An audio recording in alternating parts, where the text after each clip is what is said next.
안녕하십니까. 좋은 안식일입니다. 우리 여이사님들이 찬미하니까 아멘 소리가 정말 크네요. 혹시 우리 남편 되시는 분들이 하신 건 아니시죠? 얼마나 아멘을 크게 하시던지. 임보빈 지사님, 아까 제가 오신 걸 못 뵀습니다. 우리 한옥자 지사님이 무릎 수술하셔서 한동안 못 나오셨는데 오랜만에 기회 오셨어요. 정말 반갑습니다. 어서 오십시오. 환영합니다.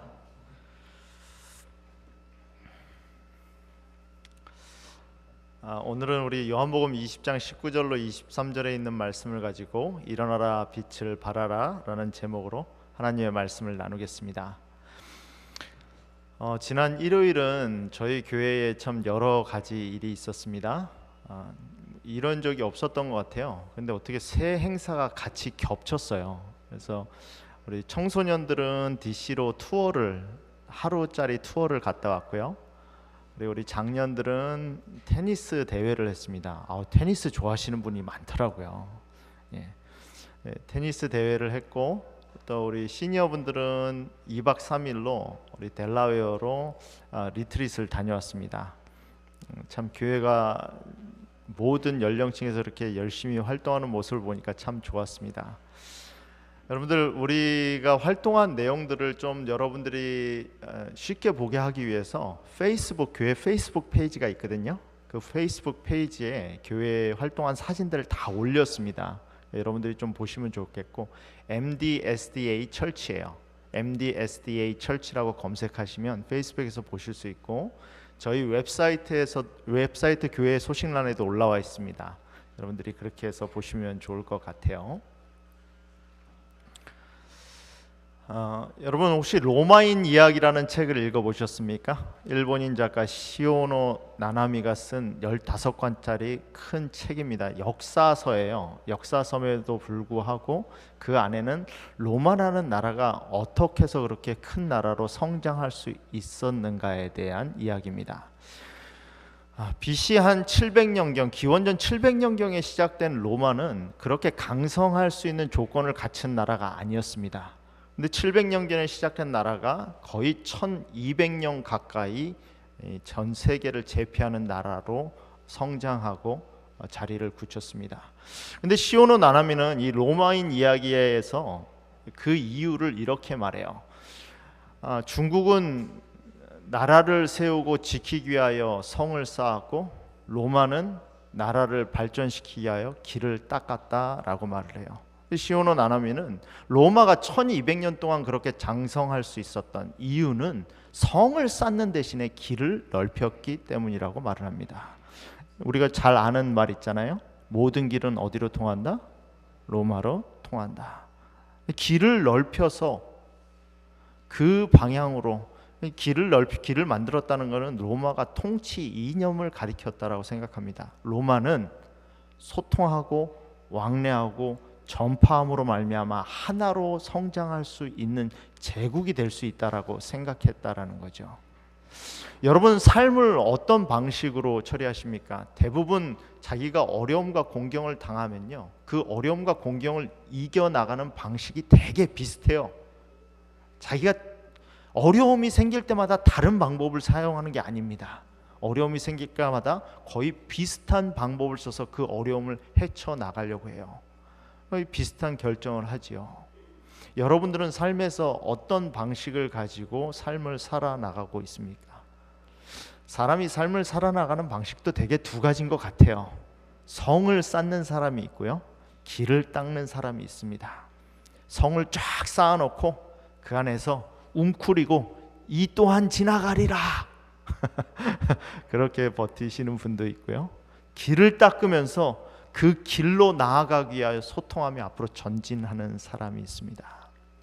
여러분, 오늘 우리가 본문으로 삼고 있는 요한복음 20장 19절로 23절에 있는 말씀은 이렇게 시작해요. 이날 곧 안식 후 첫날 저녁 때에 제자들이 유대인들을 두려워하여 모인 곳에 문들을 닫았더니, 예수님이 돌아가시고 난 그 다음 날, 안식일 그 다음 날 일요일 저녁이었어요. 근데 제자들이 모입니다. 문을 왜 닫았을까요? 예수님이 잡혀간 이유가 뭐죠? 십자가에서 달려 돌아가신 이유가 반역죄였어요. 근데 그 제자들이 같이 모여요. 사람들이 어떻게 생각할까요? 아니, 반역죄로 십자가에서 죽은 사람의 제자들이 모입니다. 그럼 어떻게 생각하겠어요? 이거 오해받기 딱 좋은 시츄에이션이에요. 그러니까 뭐 합니까? 제자들이 공개적으로 하지 않아요. 문을 어떻게 하죠? 문을 닫습니다. 혼자 있는 게 무섭잖아요. 그러니까 우리 같이 모이자 해서 모였는데 그걸 공개적으로 하긴 쉽지 않으니까 문을 닫은 거예요. 그래서 두려워서 그 안에 떨고 있는 겁니다. 근데 거기에 예수님이 오신 장면이 오늘 장면이에요. 오늘 본문이에요. 예수님은 제자들에게 오셔서 딱 세 가지를 주십니다. 그렇게 두려움과 무서움 가운데 떨고 있는 제자들에게 딱 세 가지를 주셔서 그 무서움을 극복할 수 있게 하세요. 여러분, 요한복음에서 사도행전으로 돌아가면 사도행전에서 나와 있는 제자들의 모습은 완전히 360도 다르잖아요. 문 닫고 두려움에서 떨던 사람들이 더 이상 아니죠. 예수님이 그들에게 무엇을 주셨길래, 그들은 예수님으로부터 무엇을 받았길래 오늘 이 사건이 있고 나서 제자들은 더 이상 두려움에 떨지 않습니다. 그 세 가지를 여러분들과 좀 오늘 함께 나누고 싶습니다. 그 세 가지를 통해서 우리도 두려움과 떨림 가운데 있을 때, 우리도 우리 삶 가운데 여건과 고난 가운데 있을 때 그것을 어떻게 헤쳐나갈 수 있는지에 대한 지혜를 좀 얻었으면 좋겠습니다. 우리 교우분들 가운데서도 지금 참 어둠 가운데 있는, 어둠의 터널을 지나가는 가정들이 몇몇 가정이 있습니다. 건강적인 어둠도 있고, 사업적인 어둠도 있고, 인간관계의 어둠도 있고, 어떤 가정은 내가 어둠에 있는지도 모르고 그 과정을 지나가는 과정들이 있어요. 오늘 말씀이 이런 가정들에게 빛을 줄 수 있는 말씀이었으면 좋겠습니다. 첫 번째, 예수님은 제자들에게 오셔서 평강을 주셨다는 거예요. 이렇게 문이 닫혀 있는 곳에서 예수님이 오사 이렇게 말씀하십니다. 가운데 서서 가라사대 너에게 평강이 있을지어다. 여러분, 장례식장 가보시면, 저는 미국에 와서 장례식장에 참 어색한 것이 하나가 뭐냐면 죽은 사람을 보는 거예요. 한국에선 장례식장 가면 죽은 사람을 보는 일이 없잖아요. 근데 여기는 장례식장을 가면 죽은 사람을 봐요. 저는 그게 너무 어색하더라고요. 처음 장례식장 갔을 땐 조금 무서웠어요. 죽은 사람이 이게 살결도 굉장히 어색한 그런 분위기에서 보니까. 근데 제자들은요, 예수님이 십자가에서 죽은 걸 봤어요. 내가 그 사람이 죽는 장면을 직접 봤거든요. 근데 그 예수님이 나타나신 거예요. 여러분은 어떠시겠어요? 내가 그 사람이 죽는 걸 봤어. 그 사람이 죽는 걸 내 눈으로 목격했는데 그 사람이 지금 나타났어요. 그럼 여러분 어떠시겠어요? 와, 반갑다 이러시겠어요? 아니면 무서우시겠어요? 아니면 놀라겠어요? 여러분, 제자들이 예수님을 보고도, 여러분 이때는 이미 제자들이 여러 사람으로부터 예수님이 살아났다는 말을 전해 들은 다음이었어요. 근데 많은 제자들이 그걸 믿지 않았어요. 예수님이 살아났다니 그게 무슨 말이야? 혼란스러웠죠. 정말 살아났나? 정말 살아난 거 맞아? 누가 시체를 훔쳐간 거 아니야? 이렇게 혼란 중에 있는데 그때 예수님이 그 가운데 나타나셨거든요. 나타나셔서 하신 말씀이 너에게 평강이 있을지어다. 여러분, 내가 죽음을 목격한 사람이 여러분 가운데 나타나면 어떻게 하시겠어요? 처음엔 좀 두렵지 않으시겠어요? 여러분, 제자들 중에 그렇게 말하기 좋아하는 베드로도 한마디도 하지 않습니다. 모두가 뭐예요? 서프라이즈, 놀래서 가만히 있죠. 아무도 표현을 안 하고 가만히 있으니까 예수님이 하신 말씀이, 이 말씀을 하시고 솜과 옆구리를 보이시니, 이전까지는 제자들도 확신이 안 갔던 거예요. 아, 이 사람이 진짜 죽은 사람 맞나? 정말 예수님 맞나? 그런데 어떻게 해요? 손을 보여주는 거예요. 여러분, 제가 제 옆구리 보여드리려면 어떻게 해야 돼요? 이거 다 이렇게 올려야 돼요. 예수님이 그때는 통짜 옷 아닙니까? 통짜 옷, 그냥 하나로 된 옷이에요. 근데 그 통짜 옷을 걷어서 자기 옆구리를 보여주세요. 뭐 하시는 거예요? 손에 못이 박혔고 옆구리에 창으로 찔렸던 그 상처를 보여주신 거예요. 여러분, 예수님은 부활하셨을 때 온전한 신체로 부활하실 수 있었어요. 그런데 예수님은 자기의 상처를 그대로 가지고 부활하셨어요. 보여주시면서 뭐 하는 거예요? 내가 죽었던 예수마저라고 보여주신 거예요. 그러니까 그제서야 제자들이 뭐 한 거예요? 아, 예수님 맞구나. 그래서 뭐 합니까? 제자들이 주를 보고 뭐 하더라? 기뻐하더라. 처음에 두려움 가운데 있을 때도 예수님이 너희 가운데 평강이 있을지어다 했는데, 제자들이 이제 죽었던 예수님이 살아났으니까 얼마나 익사이팅 하겠어요. 흥분의 도가니 아니겠습니까? 기뻐서 예수님이다 라고 하는데, 다시 한번 예수님이 말씀하세요. 너에게 평강이 있을지어다. 이 평강이 뭘까요? 두려움 가운데 떨고 있을 때에도 그 중에서 너에게 평강이 있을지어다 라고 하셨던 예수님이, 그들이 예수님을 만나서 너무나 기뻐서 기쁨을 주체할 수 없었던 그 순간에도 너에게 평강이 있을지어다 라고 다시 한번 말씀하세요. 두려움에도 앤서가, 답변이 평강이 있을지어다고, 흥분과 기쁨의 도가니에서도 예수님이 하신 말씀은 너희에게 평강이 있을지어다였습니다. 한 번은 예수님이 마태복음 4장을 보면 제자들을 데리고 갈릴리 바다를 지나가고 있었습니다. 근데 그 바다에 광풍이 일었어요. 여러분, 어떤 바람이길래 광풍이라고 그럴까요? 광이 무슨 광자예요? 제 이름의 광자랑은 다른 광자입니다. 광이 무슨 광자예요? 여기서는 미칠 광이에요. 바람이 어떤 바람이라는 겁니까? 어떤 바람이 불었길래 광풍이라고 했을까요?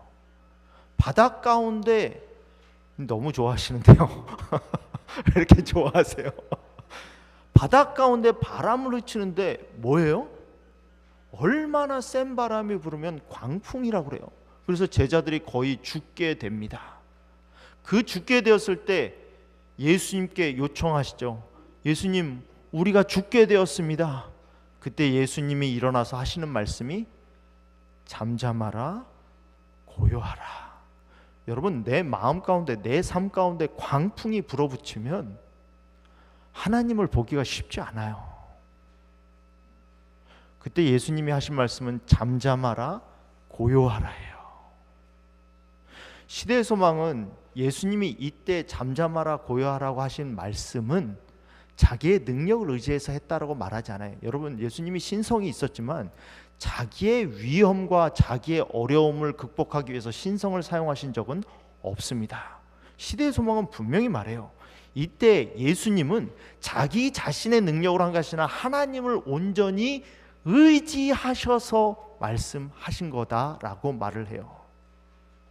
그러면서 시대의 소망은 이것을 영적으로 이렇게 해석합니다. 우리의 평화를 파괴하는 건 뭐다? 죄다.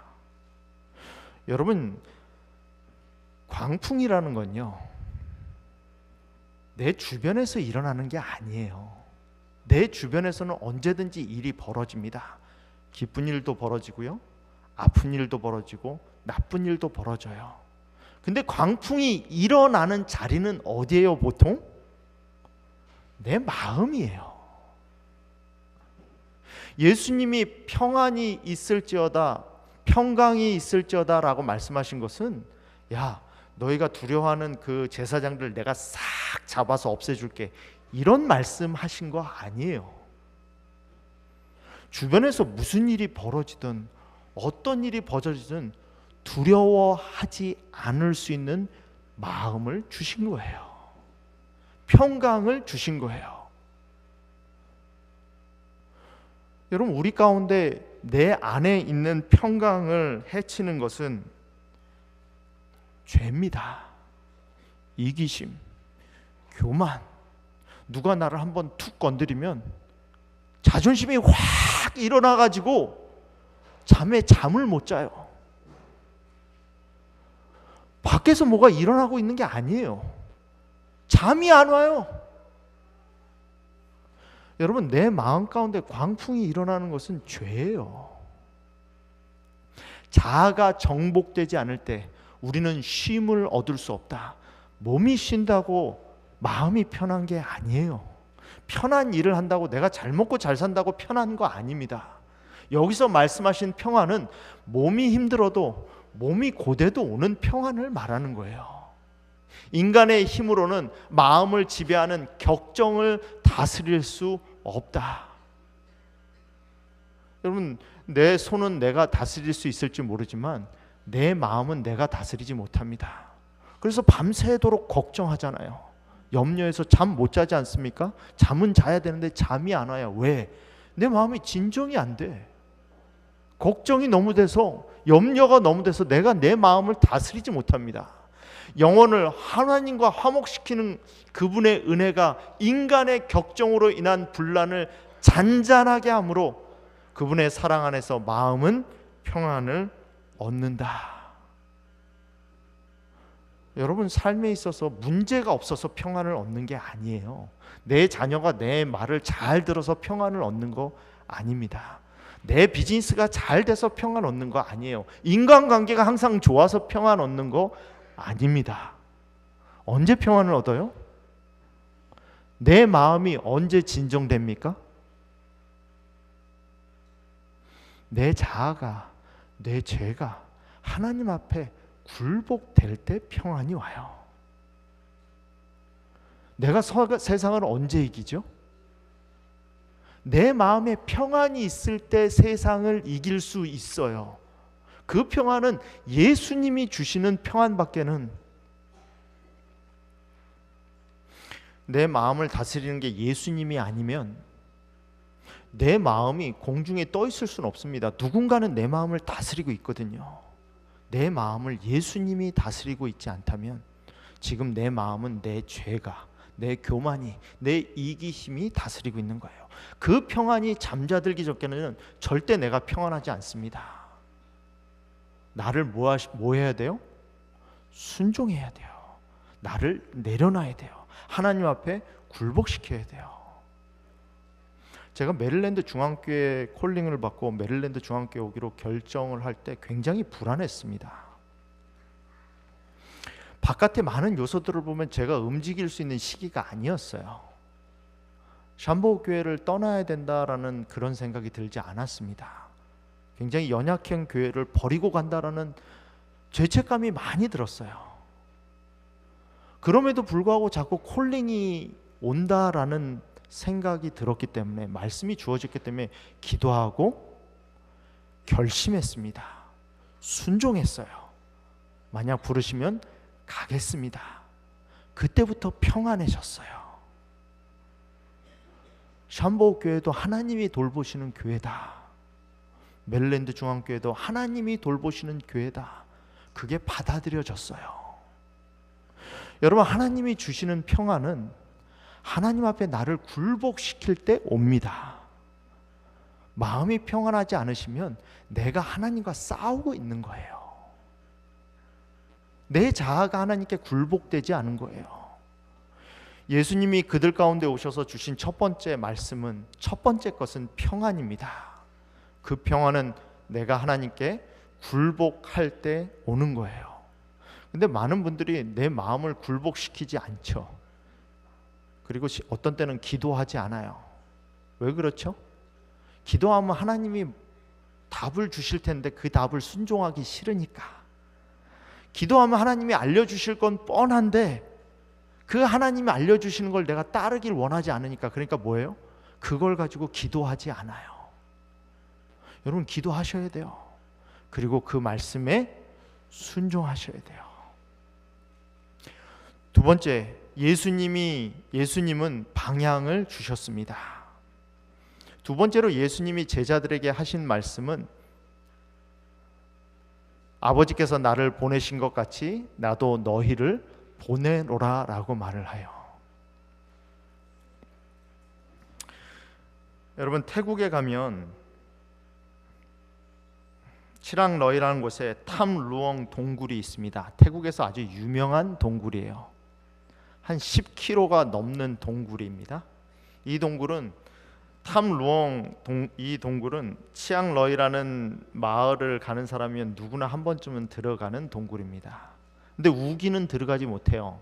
우기가 되면 이 동굴이 그냥 평평한 동굴이 아니라 업앤다운이 심한 동굴이다 보니까 많은 사람이 여기를 한번 들어가기 위해서 아래로 들어갔다가 위로 올라갔다가 이걸 계속 반복해야 되거든요.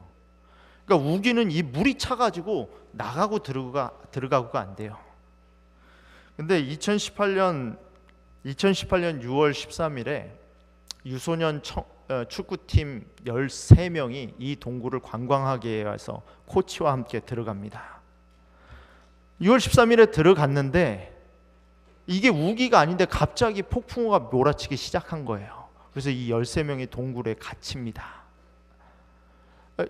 동굴을 관리하는 사람이 동굴 마지막 폐장 시간이 돼서 동굴을 둘러보고 있는데 동굴 입구에 13대의 자전거가 놓여 있는 걸 발견해요. 그리고 이곳에 들어갔던 사람들이 그 동굴 안에 들어가서 페이스북으로 사진을 올렸어요. 거기 안에 있다고.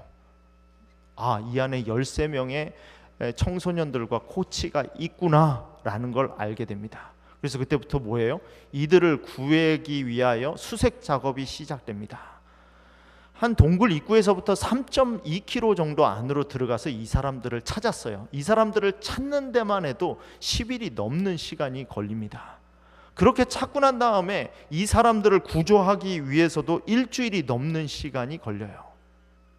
근데 이 사람들이 거기 갇혀 있는 걸 찾기 전까지 여기 여러분 한번 생각해 보세요. 그 안에 먹을 것이 충분히 있는 것도 아니고 빛이 온전히 들어오는 것도 아니고 12명의 아이와 청소년들을 데리고 있는 코치 이 13명이 버티는 거예요. 유일하게 가져갔던 것은 그 안에 들어가서 이제 생일잔치를 하려고 그랬거든요. 생일잔치 하려고 가져갔던 간식이 전부였어요. 근데 그 안에서 언제 올지도 모르는 구조대를 기다려야 되는 거예요. 여러분 이게 환하기라도 하면 좀 무섭지라도 않잖아요. 어두컴컴한 데서 어떻게 되겠어요? 거기서 아이들이 패닉하기 시작하면 걷잡을 수 없게 되죠. 코치가 아이들을 지도합니다. 우리는 구조받을 거야. 구호를 외치게 해요.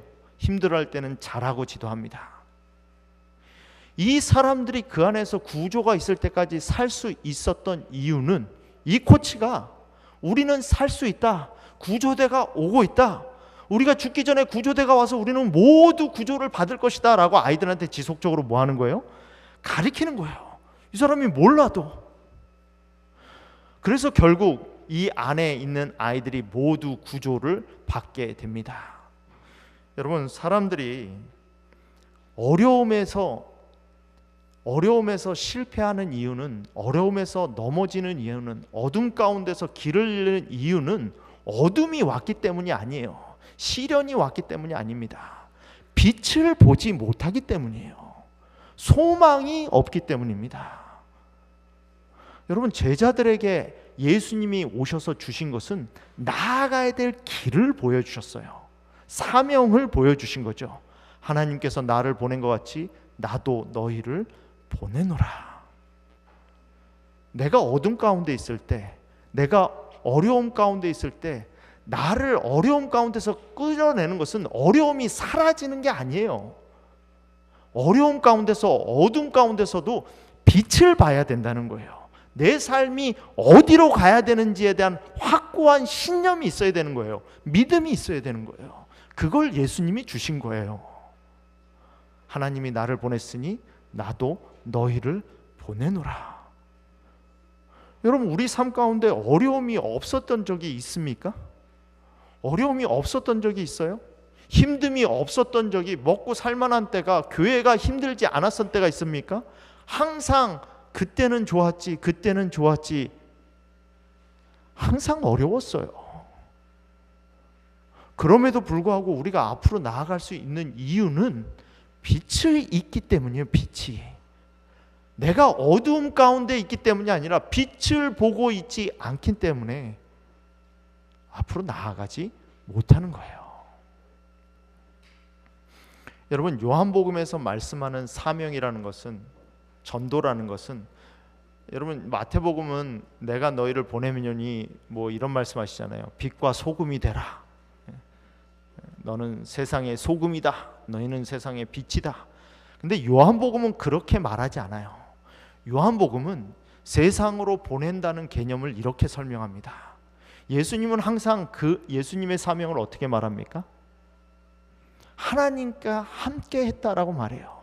하나님이 이렇게 하라고 하시니 내가 그렇게 했다라고 말합니다. 나는 스스로 한 일이 아무것도 없다라고 말합니다.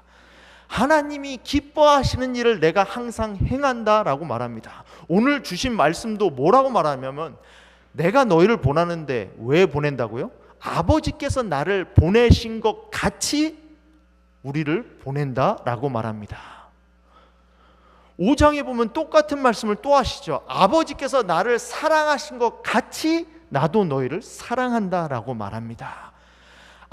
내가 아버지의 계명을 지켜 그의 사랑 안에 거하는 것 같이 너희도 계명을 지키라고 말합니다. 제자들을 보낸다는 것은 제자들이 예수님이 내가 너희를 보낸다라는 의미를 이해하기 위해서는 예수님이 어떻게 이 땅에 오셔서 이 땅에서 사명을 이행하셨는지를 이해해야 된다라는 말씀을 드리는 거예요. 그래야 우리도 뭐 하니까? 예수님이 행하신 걸 가지고 우리도 그렇게 행할 수 있으니까. 예수님은 항상 뭐라고 말씀하십니까? 나를 따르라 라고 말씀하셨거든요. 예수님은 그렇게 하라라고 말씀하신 적이 없어요. 항상 뭐 하라고요? 내가 한 것 같이 하라는 거예요. 이걸 한마디로 말하면 예수님은요, 우리를 보고 뭘 하라라고 말하지 않고요, 관계 안에 들어와 라고 말합니다. 여러분, 열매를 맺어라, 열매를 맺어라, 열매를 맺어라 이렇게 말하는 게 아니고요, 포도나무가 가지가 포도나무에 붙어 있기만 해라 라고 말하는 거예요. 그러면 뭐 할 것이다? 열매를 맺을 것이다 라는 거예요. 가서 전도해라, 전도해라, 전도해라, 전도해라 라고 말하는 게 아니라 내가 하나님의 아들이 되면 너의 삶이 전도가 돼, 이 말을 하는 거예요. 예수님이 제자들을 보내실 때는 그 보내신다는 의미가 하나님과의 관계 안으로 들어오라는 말씀을 하는 겁니다. 오늘 제가 빛을 보라고 말씀드리는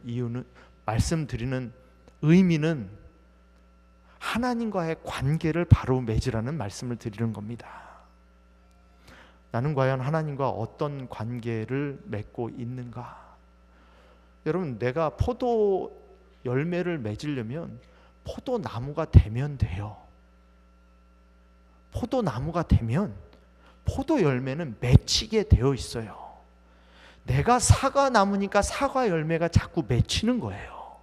사과나무인데 자꾸 포도 열매를 맺혀야지 생각한다고 노력한다고 맺혀지는 게 아니라, 성경에서 요한복음에서 우리에게 말하는 원리는 그렇습니다. 뭐 하라는 거예요? 포도나무에 붙어 있으라는 겁니다.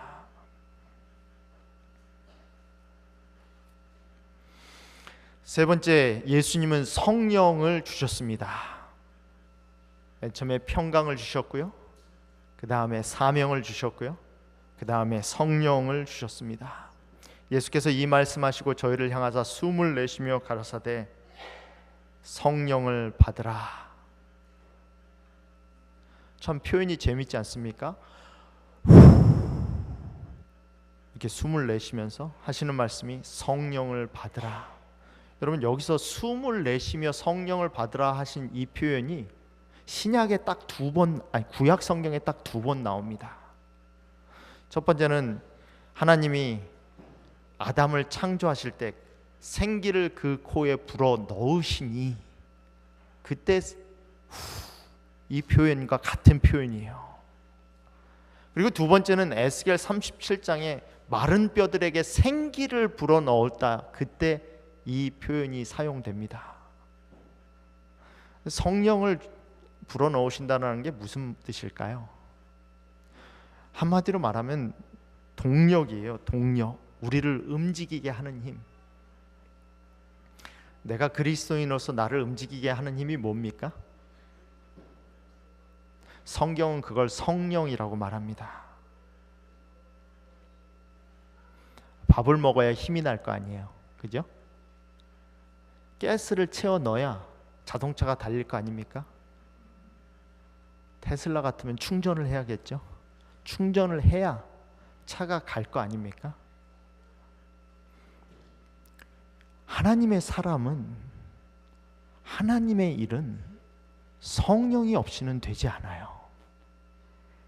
첫 번째, 하나님 앞에 순종하는 것도 성령의 음성을 듣고 성령에 굴복하는 거예요. 두 번째, 사명을 받는 것도 성령이 들려주시는 음성을 듣고 내 사명을 인식하는 거예요. 그래서 내가 앞으로 나아가는 것도 성령의 힘으로 나아가는 거예요. 내 힘으로 나아가는 게 아니고.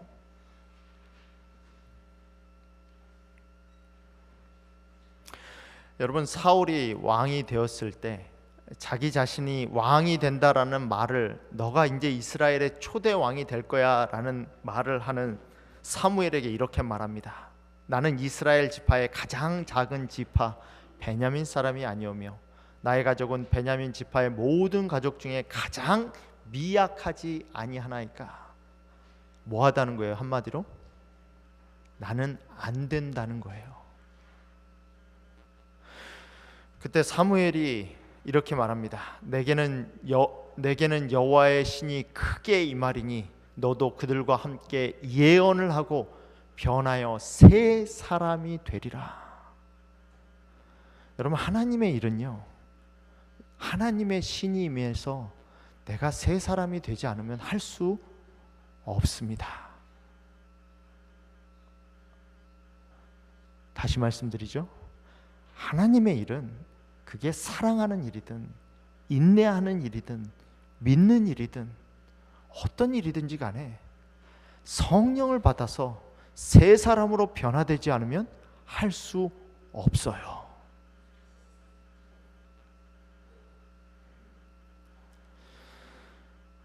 부조와 선지자에 보면 사울이 성령을 받았을 때 사울에게 일어난 변화를 이렇게 말합니다.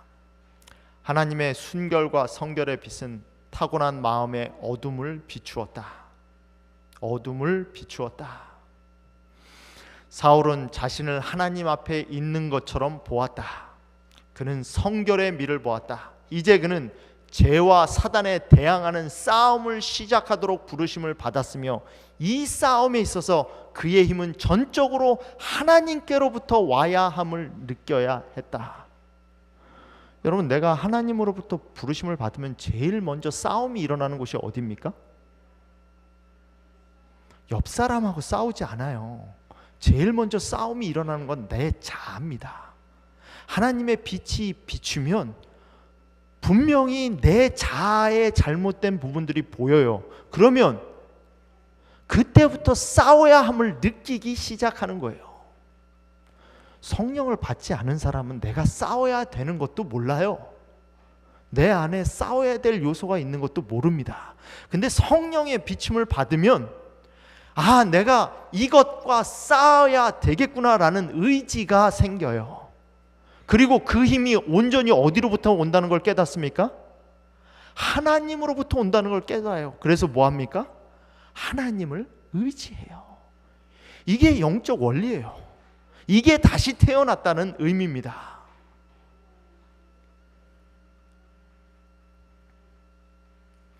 여러분, 예수님이 제자들을 위하여 이런 말씀을 하실 때 단순히 제자들을 위해서만 하신 말씀이 아니었어요.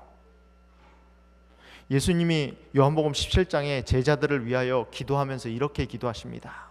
내가 비옵는 것은 이 사람들만을 위함이 아니요 제자들만을 위함이 아니요 그의 말로 말미암아 나를 믿는 사람들도 위함이니. 누굽니까? 누구죠? 저와 여러분이에요. 요한복음 17장에 보면 저와 여러분을 위하여 예수님이 기도하시는 장면이 나와요. 이 제자들의 말을 믿고 믿게 될 메릴랜드 중앙교회 성도들을 위한 말씀이 나와요. 이 자리에 앉아있는 우리를 위하여 기도하는 예수님의 모습이 나와요. 그러면서 예수님이 뭐라고 말씀하십니까? 아버지여, 아버지께서 내 안에 내가 아버지 안에 있는 것 같이 그들도 다 하나가 되어 우리 안에 있게 하사 세상으로 아버지께서 나를 보내신 것을 믿게 하옵소서. 여러분의 믿음을 위하여 예수님이 기도하셨어요. 성령을 통하여 제자들이 변할 수 있게 말씀하신 그것이 단순히 제자들만을 위한 것이 아니라 저와 여러분을 위한 말씀이었다는 거예요. 그리스도께서는 당신의 교회에, 메릴랜드 중앙교회에 성령의 선물을 약속하셨는데, 이 약속은 처음 제자들에게 해당되었던 것처럼 메릴랜드 중앙교회에도 해당된다. 그러나 모든 다른 약속들처럼 이 약속도 조건 하에 주어진다. 주님의 약속을 믿고 주장한다고 공언하는 자들이 많다.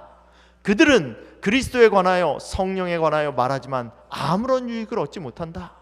그들은 거룩한 능력의 지도와 제재를 받도록 영혼을 복종시키고자 하지 않는다. 우리가 성령을 사용할 수 없다. 성령께서 우리를 사용하셔야 한다. 여러분, 성령이 내게 임한다는 뜻이 무슨 뜻인지 아십니까? 성령 충만을 받는다는 것은 내가 성령의 힘을 가지고 뭘 할 수 있다라는 게 아니에요. 내가 성령을 사용한다는 개념이 아닙니다. 성령께서 나를 사용하신다는 개념이에요.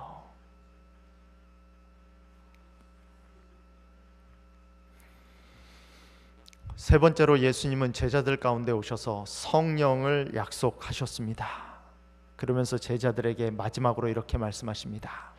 너희가 네 죄든지 사하면 사하여질 것이요 네 죄든지 그대로 두면 그대로 있으리라 하시니라. 하나님의 말씀을 믿지 않기로 결심하면 뭐가 바뀌는 게 아니에요. 그대로 있게 될 것입니다. 그게 요한복음 3장 18절에 있는 말씀이에요. 그를 믿는 자는 심판을 받지 아니하는 것이요 그를 믿는 자는 심판을 받지 아니하는 것이요 믿지 아니한 자는 하나님의 독생자의 이름을 믿지 아니함으로 벌써 심판을 받은 것이니라. 여러분, 믿지 않으면 믿지 않는 순간부터 이미 심판받은 삶을 살 거예요. 믿음은 어떻게 돼요? 구원으로 들어서는데 믿지 않으면 뭐 하는 거예요? 구원받지 못한 상태에 그냥 있게 되니까.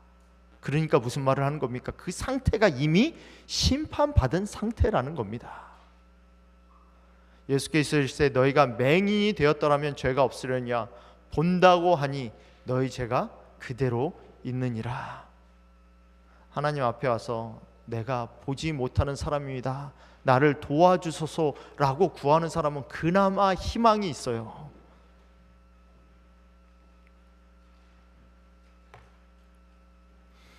마음의 법칙이란 책에서 과학자들이 한 실험에 대한 이야기가 나옵니다. 거기에 보면 아직 태어나지 않은 아기에게 특정 자극을 주기 시작합니다.